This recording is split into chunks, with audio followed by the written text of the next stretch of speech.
আবার বিশ্বনবী বললেন জুমার দিনটা এমন দিন, এই দিনে আল্লাহর পক্ষ থেকে বিশেষ ফেরেশতারা মসজিদের সবগুলো দরজার মধ্যে দাঁড়িয়ে যায় এবং জুমার নামাজের আগ দিয়ে খতিব সাহেব আসার আগ পর্যন্ত লিখতে বসে যায়।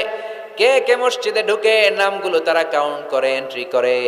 সর্বপ্রথম জুমার সালাত আদায়ের জন্য যে মসজিদে ঢুকে আল্লাহর রাস্তায় উট কুরবানি করলে যেই সওয়াব, ওই ব্যক্তির আমল নামায় আল্লাহ ওই সওয়াব দান করে দেয়।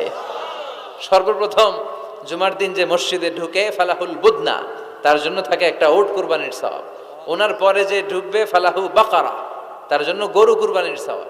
3 নম্বরে যে ঢুকবে ফালাহুল কাবসা, তার জন্য ছাগল কুরবানির সওয়াব। 4 নম্বরে যে ঢুকবে তার জন্য ফালাহু আদ-দাজাজা, মুরগি কুরবানির সওয়াব। 5 নম্বরে যে ঢুকবে তার জন্য আল বাইদা, ডিম কুরবানির সওয়াব। সুবহানাল্লাহ পড়ে। এরপরে ইমাম সাহেব যখন খুতবা দেওয়ার জন্য চলে আসে, ফেরেশতারাও বসে যায়, খুতবা শুনতে শুরু করে। সুবহানাল্লাহ পড়ে।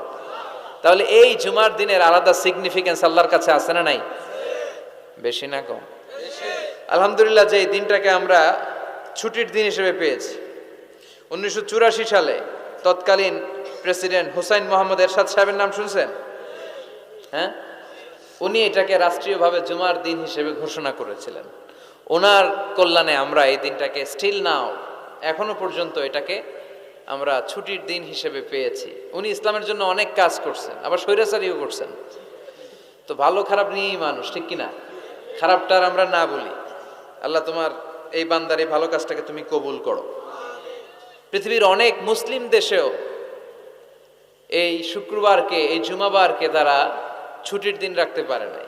ইভেন মালয়েশিয়া, ইসলামের জন্য তারা অনেক কাজ করে, কিন্তু তাদের সাপ্তাহিক ছুটির দিন হচ্ছে রবিবার।